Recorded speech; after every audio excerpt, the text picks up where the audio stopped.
तो कहानी की शुरुआत में हम एक जवान लड़की को देख पाते हैं और उसका बॉयफ्रेंड उसे उसके घर ड्रॉप करने आया हुआ था और उसे ड्रॉप करने के बाद वो वहाँ से निकल जाता है। इसके बाद ये लड़की अपने घर में जाती है और वॉशरूम में अपना फेस वॉश करने लगती है कि तभी उसे अपने मॉम के रूम से कुछ आवाज आती है और वो देखती है कि उसकी माँ के रूम का लैंप जो था वो फ्लिकर हो रहा था। अंदर जाकर देखने पर उसके पैरों तले जमीन खिसक जाती है क्योंकि उसकी माँ बिस्तर पर 2 टुकड़ों में पड़ी हुई थी क्योंकि किसी ने उसे बीच में से काट दिया था और ये शख्स कोई और नहीं बल्कि उसी लड़की के पिता होते हैं। वो लड़की के सामने अपनी समुराई स्वॉर्ड को लेकर आते हैं और वो लड़की की तरफ बढ़ने लगते हैं, लेकिन उसकी बेटी उससे भीख मांग रही थी कि वो उसे कुछ भी ना करे और ये सीन अब यहीं पर शिफ्ट हो जाता है। जिसके बाद में हम एरन नाम की एक लड़की को देख पाते हैं जो कि लॉ स्कूल ग्रेजुएट था। वो काफी स्ट्रगल कर रहा होता है, लेकिन पढ़ाई पूरी होने के बाद भी उसे कोई जॉब नहीं मिलती। अपना गुजारा करने के लिए वो एक कॉफी शॉप पर काम किया करता था और हम देख पाते हैं कि एरन का होठ थोड़ा सा कटा भी हुआ है, जिसके चलते वो काफी ज्यादा अनकंफर्टेबल रहता था अपने लुक्स को लेकर। खैर अब एरन एक जगह पर जॉब इंटरव्यू देने आया हुआ था, लेकिन उसे ये भी जॉब नहीं मिलती।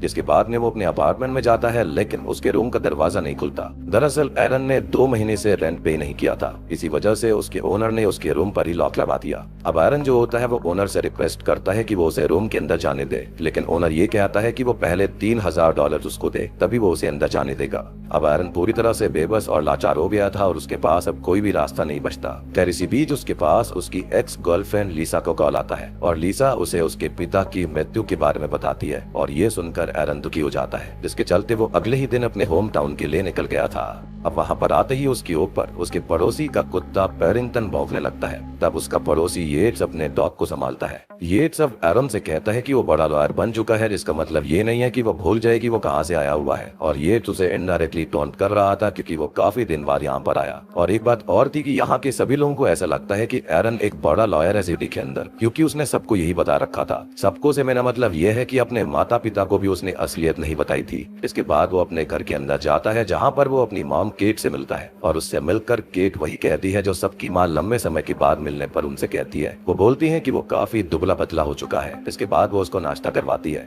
अब केट यानी कि हमारी फेमस इंसीडियस वाली चाची उसे उसके पिता के बारे में ये बताती है कि उन्होंने अपने आखिरी समय में भी एरन की बातें करनी नहीं छोड़ी थी और वो उस पर काफी प्राउड थे। ये बातें करते हुए वो रोने लगती है। जिसके बाद सीन चेंज होता है उसके फादर के फ्यूनरल पर, जहाँ पर हम देखते हैं कि एरन के पिता को हमेशा से ही एंटीक चीजें अच्छी लगती थी। वो एंटीक चीजें खरीदते थे और यही उनका शौक था। अब अगले दिन एरन अपने पिता की चीजों को बाहर बेचने के लिए लेकर जाता है ताकि वो उसका $3000 का रेंट पे कर सके। उसकी मदद लीसा भी करती है और यहाँ लीसा ये बताती है कि वो डेरिक को डेट कर रही है। दरअसल डेरिक काफी बुरा इंसान हुआ करता था और वो उन लोगों के साथ ही कॉलेज में भी था और वो एक बुली हुआ करता था। तब लीसा ये बताती है कि डेरिक अब ठीक हो चुका है, वो अच्छा इंसान है, साथ ही साथ वो यहाँ का शेरिफ भी बन चुका है। तभी वहाँ पर उसका दोस्त टायरन आता है। टायरन को देखकर लीसा वहाँ से चली जाती है। अब एरन उससे ये पूछता है कि लीसा ने ऐसा क्यों किया, जिस पर टायरन बताता है कि लीसा के बॉयफ्रेंड और उसके बीच थोड़ी लड़ाई हुई थी और इसी वजह से लीसा ऐसा कर रही है। कैरन की बातों के बीच केट वहाँ पर आ जाती है और वो इन सामानों को बाहर देखकर इसके बारे में एरन से पूछती है। तब वो कहता है कि वो उनको बेच रहा है ताकि केट की हेल्प हो सके, लेकिन केट उल्टा अपने बेटे के ऊपर चिढ़ जाती है। वो ये कहती है कि उसे किसने कहा ये सब करने के लिए। एक तो वो कभी उसे कॉल तक नहीं करता था और अब वो यहाँ पर आया है अपने फायदे के लिए। केट अब उन सामानों को दोबारा अंदर रखवाने के लिए कहती है क्योंकि वो अपने पति से काफी प्यार करती थी और वो नहीं चाहती थी कि उसके पति के सामानों को कोई भी इस तरह से बेच दे। वो उसकी यादें होती हैं।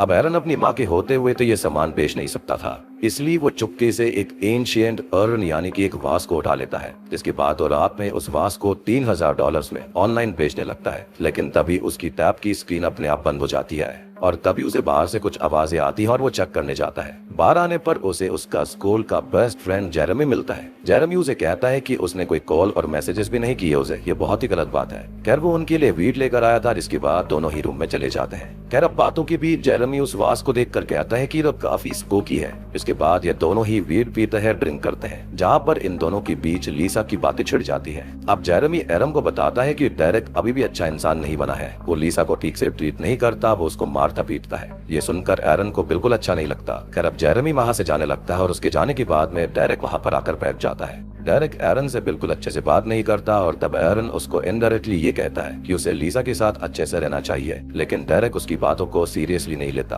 अब एरन यहाँ से निकल जाता है और एक गैस स्टेशन पर रुकता है जहाँ पर वो एक स्क्रैच कार्ड लेता है, लेकिन पहली बार में उसके हाथ कुछ नहीं लगता। तब वो दोबारा कोशिश करता है और इस बार शॉकिंगली वो $5000 जीत जाता है और ये उसके लिए काफी अनएक्सपेक्टेड था। वो बहुत ही ज्यादा खुश होता है कि अब वो अपना सारा रेंट पे कर पाएगा। अब घर आकर उसकी माँ उसके सामने आती है और अपने बर्ताव के लिए उससे माफी भी मांगती है और वो बस एरन के पिता को बहुत ज्यादा मिस कर रही थी। अब उसकी माँ उससे ये रिक्वेस्ट करती है कि वो कुछ दिन यहाँ पर उसके साथ और रुक जाए और एरन इस चीज के लिए मान जाता है। अब रात को सोती वक्त पैडिंगटन यानी कि येट्स का डॉग काफी भौंक रहा था, जिससे कि एरन सो नहीं पाता। वो विंडो पर जाकर पैडिंगटन को चुप होने के लिए कहता है। अब अगले दिन येट्स उसका दरवाजा खटखटाता है और वो काफी गुस्से में लग रहा था। एरन दरवाजा खोलता है और येट्स उसे अपने साथ ले जाता है। यहाँ एरन देखता है कि पैडिंगटन को किसी ने बेरहमी से मार डाला था। येट्स इसका इल्जाम एरन के ऊपर लगाता है क्योंकि वो पैडिंगटन को शुरुआत से ही पसंद नहीं करता था, लेकिन एरन ने यहाँ कुछ नहीं किया था। अब रात को एरन लीसा से मिलने जाता है और वो बातों ही बातों में डेरेक की बात छेड़ देता है। वो उसे ये कह रहा था कि डेरेक उसके लिए ठीक नहीं है और इस बात से लीसा नाराज हो जाती है। वो ये कहती है कि उसे बस उससे जेलसी है और कुछ नहीं, और इतना कहकर वो वहाँ से निकल जाती है। और तब एरन ये कहता है कि काश वो अच्छा दिखता, और इसका मतलब उसके कटे हुए होठ से था।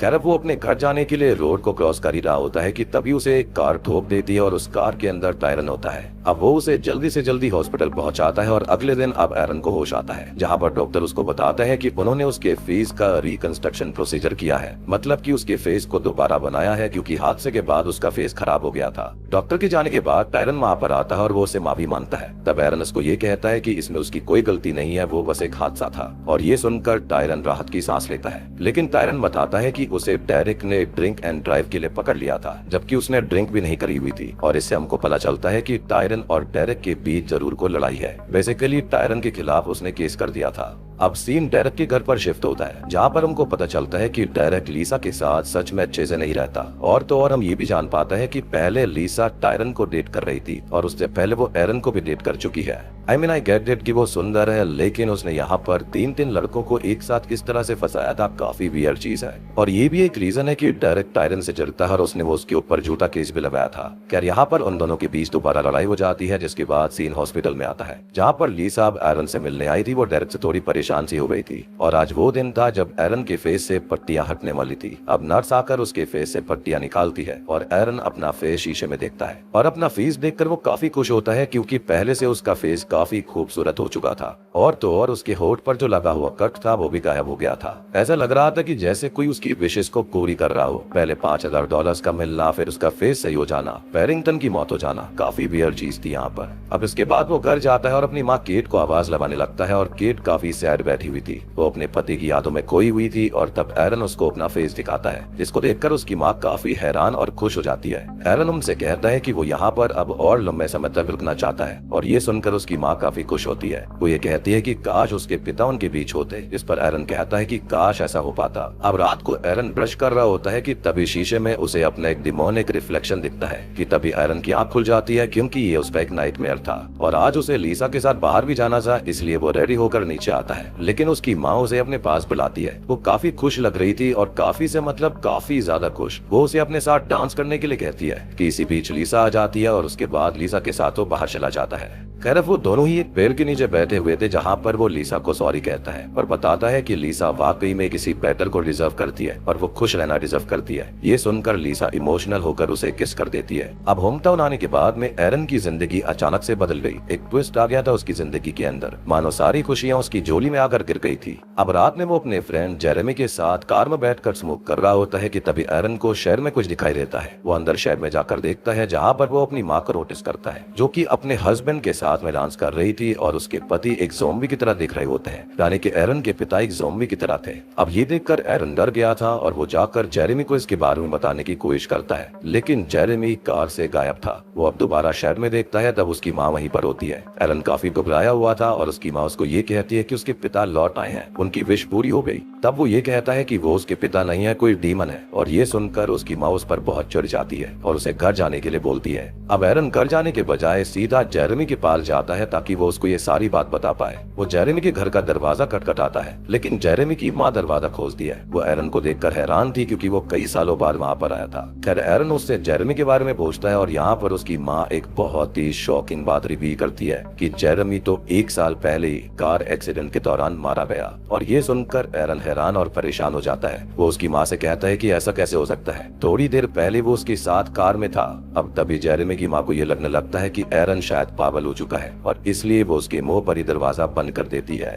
अब इस बात को कंफर्म करने के लिए कि जेरेमी की माँ सच बोल रही है या फिर नहीं, वो सीधा सेमेट्री जाता है। वहां आकर उसे जेरेमी की खुली हुई ग्रेव मिलती है और जेरेमी वहीं बैठा हुआ था। एरन उससे पूछता है कि वो कौन है, तब वो बताता है कि वो उसका डियर फ्रेंड जेरेमी है। एरन कहता है कि वो उसका फ्रेंड नहीं हो सकता और बातों ही बातों में अब जेरेमी गायब हो जाता है। ये सब काफी अजीब और डरावना था, इसलिए एरन जाता है लीजा के पास और वो उसे ये सारी बात बताता है। उसे लग रहा था कि ये सब उस वास की वजह से हो रहा था, क्योंकि उसके मन में जो जो इच्छाएं थी वो सभी पूरी होती जा रही थी। अब लीसा उससे उस वास को दिखाने के लिए कहती है, तब एरन उसे उस एंशिएंट वास का फोटो दिखाता है और ये देखने के बाद लीसा उसे कॉलिन नाम के आदमी के पास लेकर जाती है। दरअसल कॉलिन एंटीक चीजों का डीलर होता है और वो एरन के पिता को काफी अच्छे से जानता था। वो कॉलिन से उस वास के बारे में पूछते हैं और अब जाकर कॉलिन उन्हें उस वास की सच्चाई बताता है। अब कॉलिन उनको ये बताता है कि एरन के पिता के बीमार होने से पहले उन्होंने ये खरीदा था, यानी कि उनके बीमार होने की वजह शायद से यही वास हो सकता है और उसने ये एस्टेट सेल से खरीदा था। और इसको बेचने वाले का नाम असल में एंड्रयू विलियम्स था और एंड्रयू विलियम्स वही व्यक्ति था जिसको हमने मूवी की शुरुआत में देखा था, जिसने अपनी बीवी के 2 टुकड़े कर दिए थे। अब कॉलिन ये बताता है कि विलियम्स को ये इराक में एक्सप्लोरेशन के दौरान मिला था। दरअसल एंशिएंट लोग इसे अपने रिचुअल में इस्तेमाल किया करते थे। बेसिकली एक डिबक बॉक्स आप इसे मान सकते हो, जो कि श्योरली कोई बॉक्स तो नहीं है, लेकिन इसका काम वही है जिसके अंदर वो डीमन को इसके अंदर बंद कर रखा करते थे। इस्लाम के अंदर इन्हें जिन्स कहा गया है और बाइबल में इसको अनक्लीन अनहोली स्पिरिट यानी कि डीमंस कहते हैं और ये चीज शापित होती है, कोई भी इसको छूता तक नहीं है। और विलियम ने जब इसको छुआ तो वो पागल सा हो गया, जिसके बाद उसने अपनी बीवी का खून कर दिया और ये वही शुरुआती वाला सीन था और उसने खुद अपनी जीभ अपने हाथों से काट ली थी। उस दिन विलियम्स की बेटी लेनेट बच गई थी और कॉलिन उन्हें उसका एड्रेस भी देता है क्योंकि उस वक्त तो काफी जवान हुआ करती थी। खैर अब सीन चेंज होता है और रात में काफी तेज तूफान आ रहा था। एरन बाहर आता है जहाँ पर येट्स उसे आवाज लगाकर पूछता है कि क्या सब कुछ ठीक है और इसी बीच येट्स तूफान की वजह से जमीन पर गिर पड़ता है। इसके बाद एक टहनी उसके ऊपर गिर जाती है, उसके आर पार हो जाती है, जिससे कि उसकी वही मौत हो गई थी। इससे हमको पता चलता है कि एरन का घर अब शापित हो चुका है। अगले दिन लीसा और एरन लेनेट से मिलने जाते हैं और लेनेट को वो स्वास्थ्य के बारे में बताते हैं। यहाँ पर लेनेट उसको सारा मांजरा बताती है और दोस्तों अभी यहाँ पर खुलते हैं इस मूवी के असली पत्ते। वो ये बताती है कि उस वास में एक जिन है जो कि सारी ख्वाहिशों को पूरा तो करता है, लेकिन ये कोई आम जिन नहीं है, ये काफी खतरनाक है, जिसकी वजह से उसका परिवार बर्बाद हो गया। दरअसल उसके पिता उसकी मॉम को काफी चाहते थे, लेकिन उसकी माँ दिन भर काम करती रहती थी, इसलिए उसके पिता ने एक विश मांगी कि उसकी वाइफ जो है ना उनके क्लोन्स बन जाए, यानी कि वो 2 हो जाए, ताकि एक काम कर सके और दूसरी विलियन के साथ वक्त बिताए। अब उसके पिता की इच्छा पूरी तो हो गई, लेकिन उस तरह से नहीं जिस तरह से वो चाहते थे। उस जिन ने उसके पिता के हाथों ही उसकी माँ को 2 हिस्सों में कटवा दिया, जिससे कि उसकी माँ खत्म हो गई। और ये जिन किसी भी रूप में आ सकता है, मैनिपुलेट कर सकता है। तब एरन कहता है कि जेरेमी, यानी कि वो उसके दोस्त जेरेमी के रूप में उसके सामने आया था और यही रीजन था कि कोई भी जेरेमी को देख नहीं पा रहा था। इवन लीसा भी उसको देखकर काफी वियर्ड फील करती है क्योंकि एरन उस वक्त अपने आप से बातें कर रहा था। अब उनको किसी भी तरह से उस जिन से पीछा छुड़वाना था, लेकिन इसका तरीका खाली विलियम को ही पता है जो कि अभी जिंदा है। इसलिए लेनेट उन दोनों को असाइलम में उसके पिता से मिलवाने जाती है। वहाँ पहुंचकर उसके पिता को बाहर लाया जाता है। वो कुछ बोल नहीं सकते थे क्योंकि उसने अपनी खुद की जीभ काट ली थी, इसलिए वो उसके हाथों में पेन और पेपर देते हैं।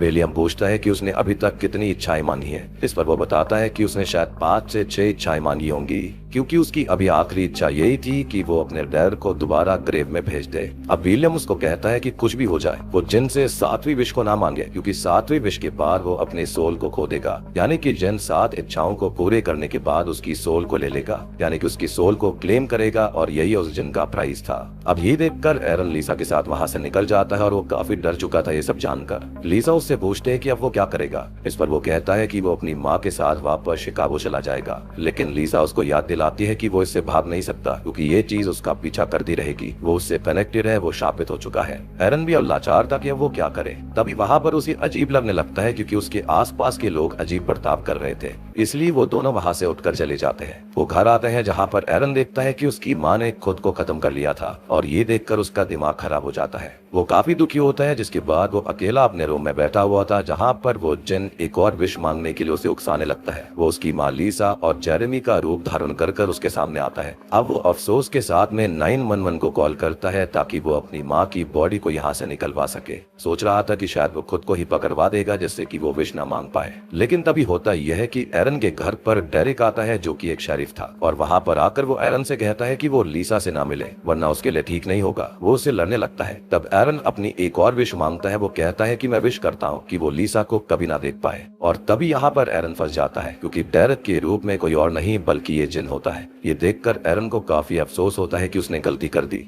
और तभी डेरिक के रूप में ये जिन उसकी तरफ हंसते हुए कहता है कि जैसी तुम्हारी इच्छा। मीनवाइल हम लीसा को देखते हैं जो कि टायरन के घर आती है। दरअसल डेरिक ने टायरन पर इल्जाम लगाया था कि वो ड्रिंक करके कार चला रहा था, उसने उसके ऊपर केस कर दिया था। यहाँ पर लीसा टायरन को ये बताने आई थी कि सुबह से डेरिक टायरन की बेल को रिवोक करने की कोशिश कर रहा था और वो उसके खिलाफ हो चुका है। ये सुनकर टायरन को काफी गुस्सा आ जाता है और वो सीधा चला जाता है डेरिक के घर पर, जहाँ पर लीसा तो बाथरूम में नहा रही होती है और टायरन आया था डेरिक को खत्म करने ताकि वो उसके खिलाफ कुछ न कर पाए। अब डेरिक अपनी गन ढूंढता है लेकिन वो टायरन के पास थी। यहाँ टायरन उसको कहता है कि वो उसकी बेल रिवोक करना चाहता है। तब डेरिक उसको कहता है कि उसे इस बारे में कुछ नहीं पता, उसने ऐसा कुछ भी नहीं किया। लेकिन यहाँ पर टायरन काफी गुस्से में था। वो डेरिक को चोक करके मारने लगता है कि तभी लीसा वहाँ पर आ जाती है। वो टायरन को रोकने लगती है। अब वो लीसा से एविडेंस मांगता है जिसके जरिए कर डेरिक उसके अगेंस्ट खड़ा होने वाला है। लेकिन लीसा को तो इसके बारे में कुछ भी नहीं पता था कि टायरन कह क्या रहा था। खैर यहाँ पर सब कुछ शांत हो जाता है और टायरन वहाँ से जाने लगता है। लेकिन डेरिक उठकर टायरन पर हमला कर देता है, जिसके बाद टायरन डेरिक को ही शूट करके जान से मार डालता है। यानी कि आपको समझ में आया होगा कि उस वक्त टायरन के पास लीसा नहीं बल्कि वो जिन गया था उसके रूप में ताकि वो भड़का सके उसको।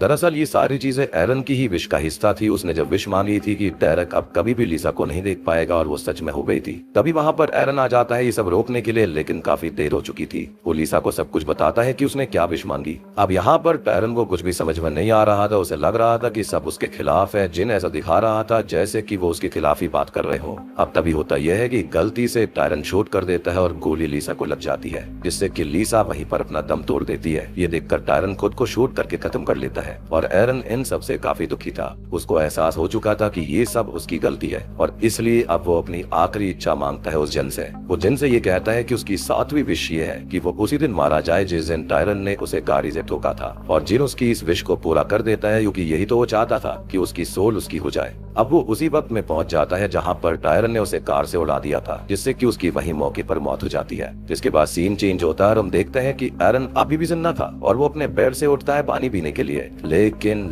ट्विस्ट यहाँ पर तब आता है, उसको एहसास हो जाता है कि वो अपने बेड पर नहीं है बल्कि मिरर वर्ल्ड के अंदर है, विच मीन्स कि उसकी सोल मिरर में ट्रैप हो गई। और हम टर्किश मूवीज से जानते हैं कि ये जो जिन्स होते हैं वो मिरर वर्ल्ड के अंदर ही रहते हैं, इसलिए तो वो इतना इजीली गायब हो सकते हैं। इसका मतलब यही था कि जैसा कि विलियम ने कहा था कि वो अपनी 7वीं इच्छा को ना माने, और इस बात से साबित हो जाता है कि क्यों विलियम ने अपनी जीभ काट ली थी ताकि वो अपनी 7वीं इच्छा उस जिन को ना बताए। और सबसे बड़ी बात कि उसने विलियम की बात को ना मानकर ये साबित कर दिया कि 7वीं विश मांगना कितना भारी पड़ सकता है। यहाँ पर रियल में उसकी सोल अब जिन की हो गई थी, जिसको अब वो अनंत काल के लिए बहुत ही ज्यादा टॉर्चर करने वाला था। खैर इसके बाद सीन चेंज होता है और हम केट को देख पाते हैं जो कि अपने पति की कुछ एंटीक चीजों को बेच रही थी। शायद से वो ऐसा इसलिए कर रही होगी क्योंकि उसका बेटा भी ऐसा करना चाहता था, लेकिन उसने उसे ऐसा करने से रोक दिया। और हम जानते हैं कि यहाँ पर सबकी मेमोरी जो थी वो फिर से नॉर्मल हो गई थी, यानी कि उस वक्त पर आ गई थी जब किसी को इसके बारे में कुछ पता ही नहीं था, यानी कि इस वास के बारे में। अब केट लीसा को उस वास को एज अ गिफ्ट देती है क्योंकि अब लीसा शिकागो शिफ्ट हो रही थी और उस वास को लेकर वो वहां से निकल जाती है, जिसका मतलब कि अब ये कर्ज लीसा के साथ शहर में पहुंच चुका था। इसी के साथ में ये मूवी यहीं पर खत्म हो जाती है।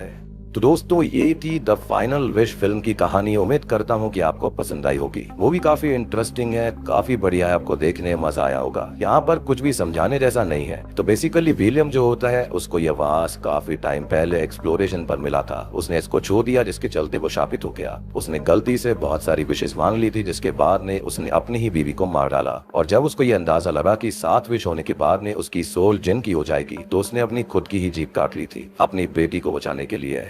क्योंकि ये जिन चाहता ही यही है कि आसपास ढेर सारे लोग मारे जाएं जिसके चलते उन सभी की सोल्स उसकी हो जाएंगी और वो पावरफुल बन जाएगा। अब किसी तरह से ये वास ट्रैवल करते हुए डीलर के पास पहुंच जाता है और डीलर इस वास को एरन के पिता को बेच देता है। इसके बाद उनकी भी मौत हो गई। फिर इस जिन ने अपना अगला शिकार बनाया एरन को, लेकिन वो थोड़ा समझदार निकला। उसने खुद को ही सेक्रीफाइस कर दिया और ढेर सारी जानों को बचा लिया।